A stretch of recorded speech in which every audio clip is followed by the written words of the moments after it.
Bonne année les jeunes, mes meilleurs vœux et tout et tout. J'espère que vous allez bien et que vous avez réussi à prendre un peu de temps pour vous reposer et recharger les batteries. Une nouvelle année commence et je vous offre, pendant 3 jours seulement, une des pièces de Pâques, mon système d'efficience. Il s'agit d'un système complet pour vous choisir des objectifs à poursuivre, gérer vos habitudes et garder des traces de vos petites données quotidiennes ou hebdomadaires. Vous me direz en commentaire ce que vous pensez de la nouvelle intro. Bonjour, je m'appelle Vince et bienvenue sur Creacity.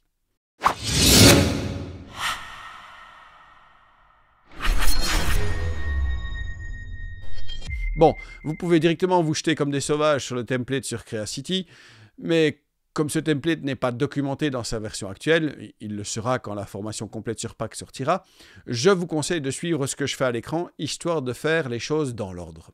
Allez, on y va. Mais avant qu'on s'y mette, je peux vous demander de mettre un petit pouce et de partager cette vidéo. Je suis certain que vous avez dans vos amis, des gens à qui ce template serait utile. Donc, on va créer un système de suivi des habitudes. Et ce système de suivi des habitudes, je vais vous transformer ça en une page, histoire que vous puissiez y avoir accès en tant que template. Donc, vous regarderez un petit peu en description comment ça fonctionne. Je vais commencer par dupliquer mon template année complète qui a 5 databases, les jours, les semaines, les mois, les trimestres et les années. Tout intégré et tout avec toutes les relations entre les différentes tables qu'on peut souhaiter, entre les différentes databases. Et puis on va récupérer, en transformant cette page en du texte, on va récupérer nos 5 databases qui sont pour l'instant des databases full page. Comment est-ce que je le sais? Tout simplement parce que mon AnnéDB, là, il a une petite icône de page là à côté. Donc en fait, c'est des databases full page. Et donc je vais, comme d'habitude pour moi en tout cas, retransformer ces databases en des databases inline que je vais placer dans des pages. Et donc, je crée les pages, puis je place les databases à l'intérieur des pages. Et ensuite, ce que je vais faire, c'est que je vais retransformer ces databases qui sont pour l'instant des databases full page. Je vais les prendre et les transformer en databases inline. Turn into inline. Et à ce moment-là, je vais faire ça pour mes 5 databases, les jours, les semaines, les mois et les années, avec 2-3 petites transformations en plus, un petit peu de cosmétique, un peu plus des colonnes un peu plus propres. Et je vais faire ça pour toutes ces catégories-là.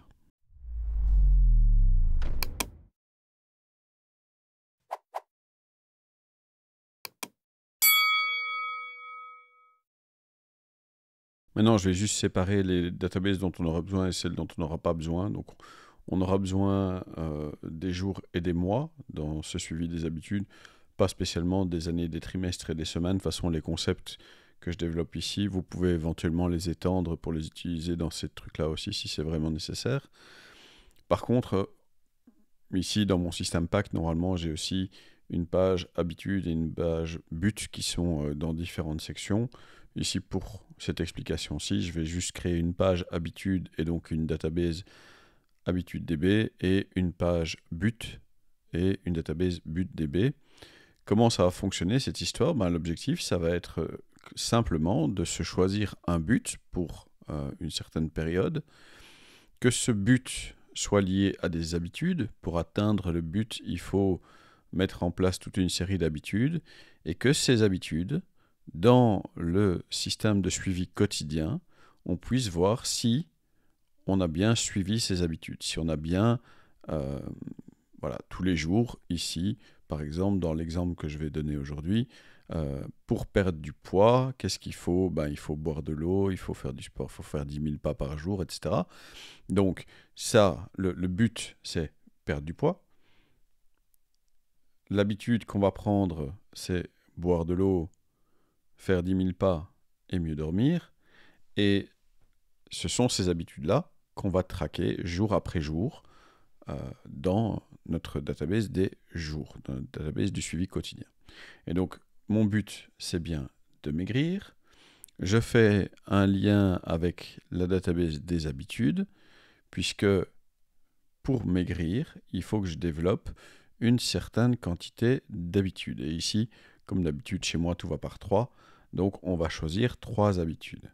Et donc, maintenant, dans les habitudes, les habitudes, elles vont être liées forcément, hein, il y a une relation réciproque avec les buts. Et donc, quand je vais dire que je vais boire 2 litres d'eau, c'est une habitude que je vais essayer de prendre pour pouvoir maigrir. Quand je vais marcher 10 000 pas par jour, c'est une habitude que je vais prendre dans le but de maigrir. Et donc, mes habitudes sont bien liées à des buts. Ou en tout cas ici, à un but.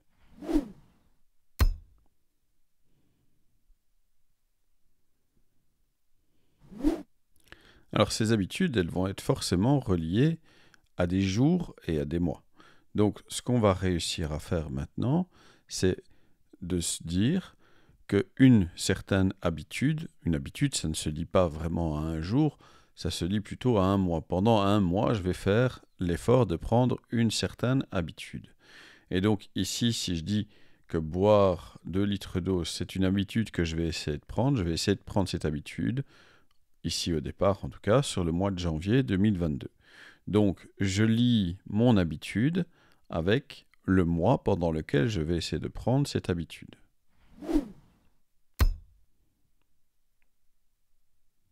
Alors pour faire le suivi quotidien de ces habitudes, pour voir si chaque jour je respecte l'habitude que j'essaye de prendre, voilà, je fais un petit peu de place pour mieux voir de quoi on va parler, je vais ici avoir 3 habitudes que je vais essayer de suivre chaque jour. Et donc je vais créer 3 checkbox, une pour H1, l'habitude numéro 1, une pour H2, l'habitude numéro 2, une pour H3, l'habitude numéro 3.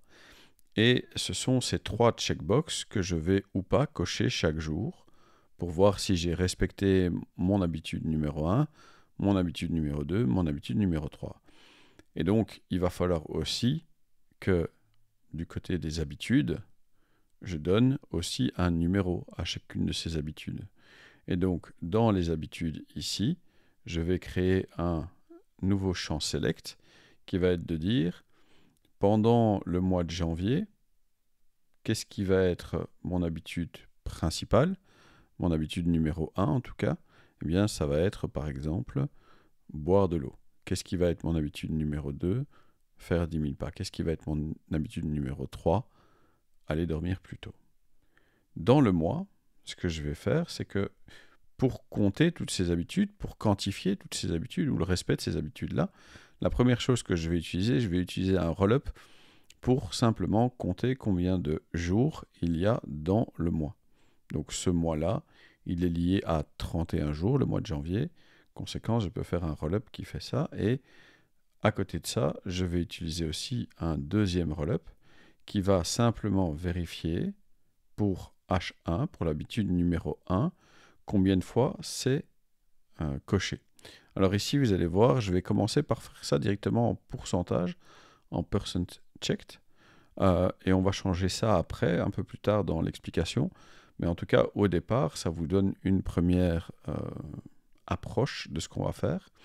Et on va directement aussi prendre une formule qui va retransformer ce résultat du roll-up, puisque pas possibilité, parce que c'est pas possible de faire un roll-up de roll-up. Conséquence, on est obligé de repasser par une formule qui retransforme en un nombre, même si ça en est déjà un, le résultat d'un roll-up. Voilà, c'est une procédure un petit peu bizarre que j'explique dans le livre pour bien démarrer avec Notion et que j'ai expliqué dans d'autres vidéos sur la chaîne.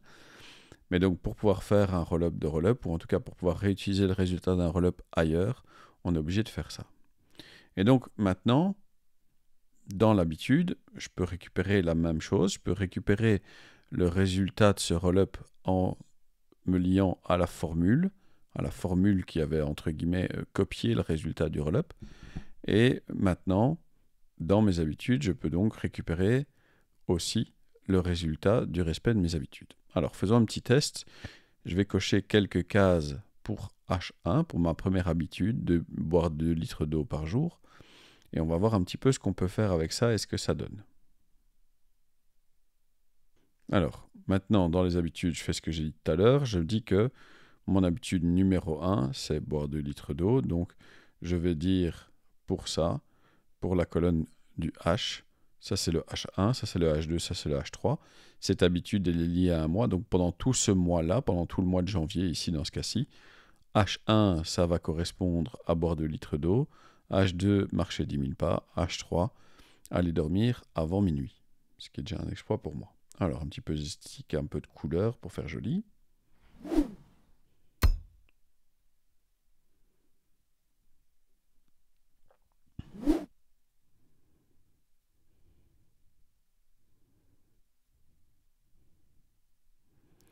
Alors, le roll-up de l'habitude numéro 1 qui vient du mois, je vais aussi le transformer en une formule. Je vais aussi utiliser une formule pour en refaire un nombre, pour la simple et bonne raison que plus tard, quand je vais vouloir vérifier comment est mon but, si j'ai atteint mon but ou pas, j'aurai besoin de cette formule-là aussi. Alors, ce qu'on va faire aussi ici, c'est que cette formule, elle va ne récupérer que la valeur de H1 si on est dans l'habitude numéro 1. Et donc, vous voyez que ici, si ça contient H1, si la colonne H contient H1, alors je récupère la valeur H1R, la valeur du roll-up que j'ai récupéré tout à l'heure. Par contre, si ce n'est pas le cas, je mets 0.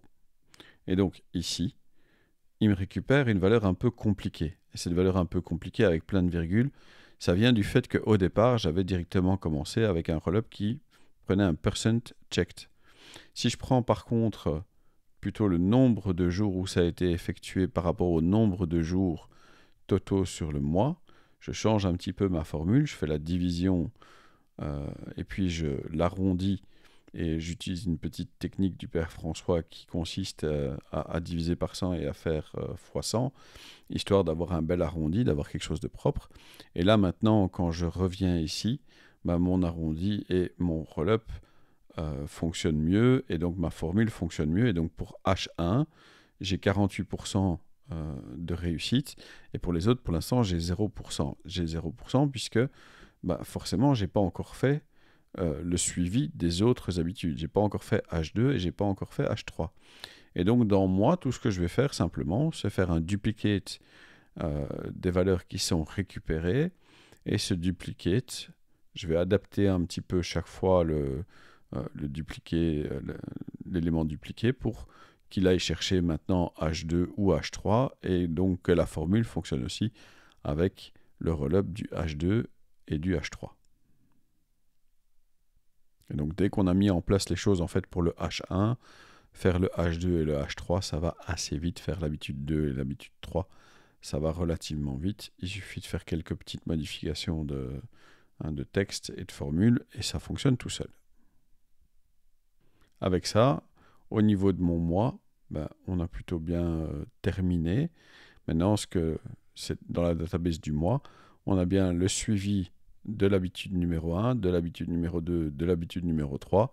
Et chaque fois, ce roll-up, il est utilisé dans une formule pour qu'on puisse le réutiliser ailleurs dans le système. Donc maintenant, je peux rajouter pour H2 et pour H3 quelques valeurs factices.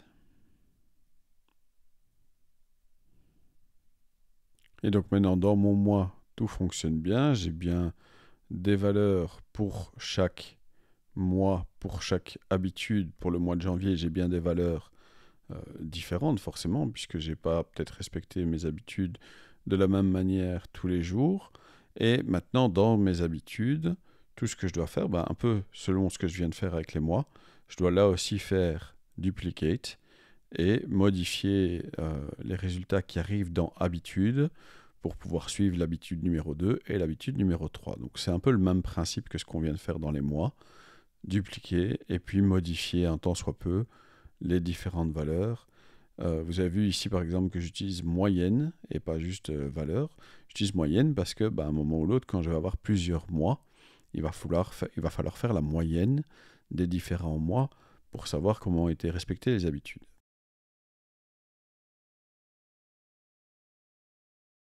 Alors au niveau de ma formule de résultat, en fait mon if qui est là, simplement qu'est-ce que je dois faire? Je vais récupérer tout le début de la formule et je vais remplacer juste le 0. Donc si ça ne contient pas H1, alors ça contient peut-être H2, mais si ça ne contient pas H2, ça contient forcément H3. Ça contient aucun de ces trois-là, je mets 0. Et donc maintenant, vous voyez bien que ce qui s'affiche pour le résultat, dans la ligne de H1, le résultat qui s'affiche, c'est la valeur de H1. Pour H2 et pour H3, c'est la même chose. Et donc maintenant, au niveau de mes buts, je peux finir par récupérer un roll-up qui vient des mois. Et je vais récupérer quoi? La formule du résultat de laquelle je vais faire la moyenne. Et à ce moment-là, j'ai un pourcentage atteint. Et à ce moment-là, voilà, par rapport à mon mois de janvier, par rapport à ce but-là, voilà comment j'ai réussi à atteindre, à respecter mes habitudes. Alors évidemment, maintenant, on n'est pas obligé d'avoir des habitudes pour un seul mois. Donc si boire 2 litres d'eau, c'est une habitude que j'essaie de prendre sur 2 mois, que j'essaie de suivre, dont j'essaie d'assurer le suivi pendant 2 mois, je rajoute par exemple le mois de février dans l'histoire, et puis je vais aller cocher pas mal de cases. Évidemment, maintenant, mon résultat pour H1, il s'est un petit peu écroulé, puisque au mois de février, pour l'instant, j'ai pas bu, donc il n'y avait rien de coché. Par contre, si je continue à cocher des cases ici en février, eh bien, mon résultat pour H1 va se mettre à jour. Et à partir de ce moment-là, encore une fois, par rapport à mon but général qui est de perdre du poids, je vais pouvoir voir si mes habitudes sont plutôt bien respectées. Et donc ici, j'ai mon respect des habitudes pour boire 2 litres d'eau, mon respect des habitudes pour marcher 10 000 pas, mon respect des habitudes pour aller dormir. Et donc la dernière chose qui restera à faire, c'est un petit peu de nettoyage pour n'avoir de visible que les informations qui sont vraiment importantes, vraiment utiles.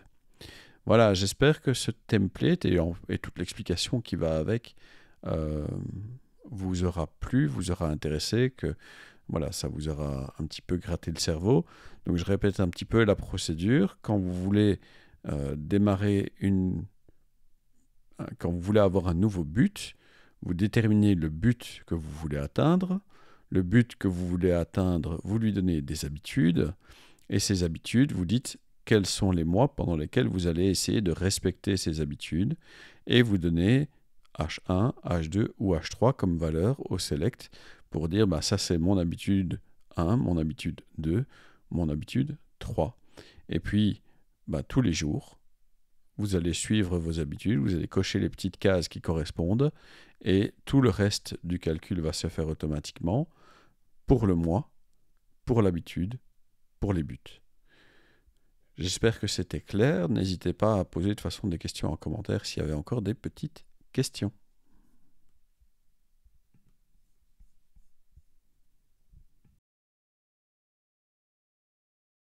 Bon voilà, c'est fait, on y est, tout est en ordre, vous n'avez plus qu'à tenir le coup pendant les prochaines semaines. Encore une fois, je m'appelle Vince et je vous remercie d'avoir regardé cette vidéo. N'oubliez pas d'aimer, de commenter, de partager, de vous abonner et de faire sonner la cloche. Soyez sympa dans les commentaires parce que les trolls c'est uniquement chouette quand ça danse, ça chante ou ça fait des câlins. Puissions-nous nous revoir bientôt. Merci et au revoir.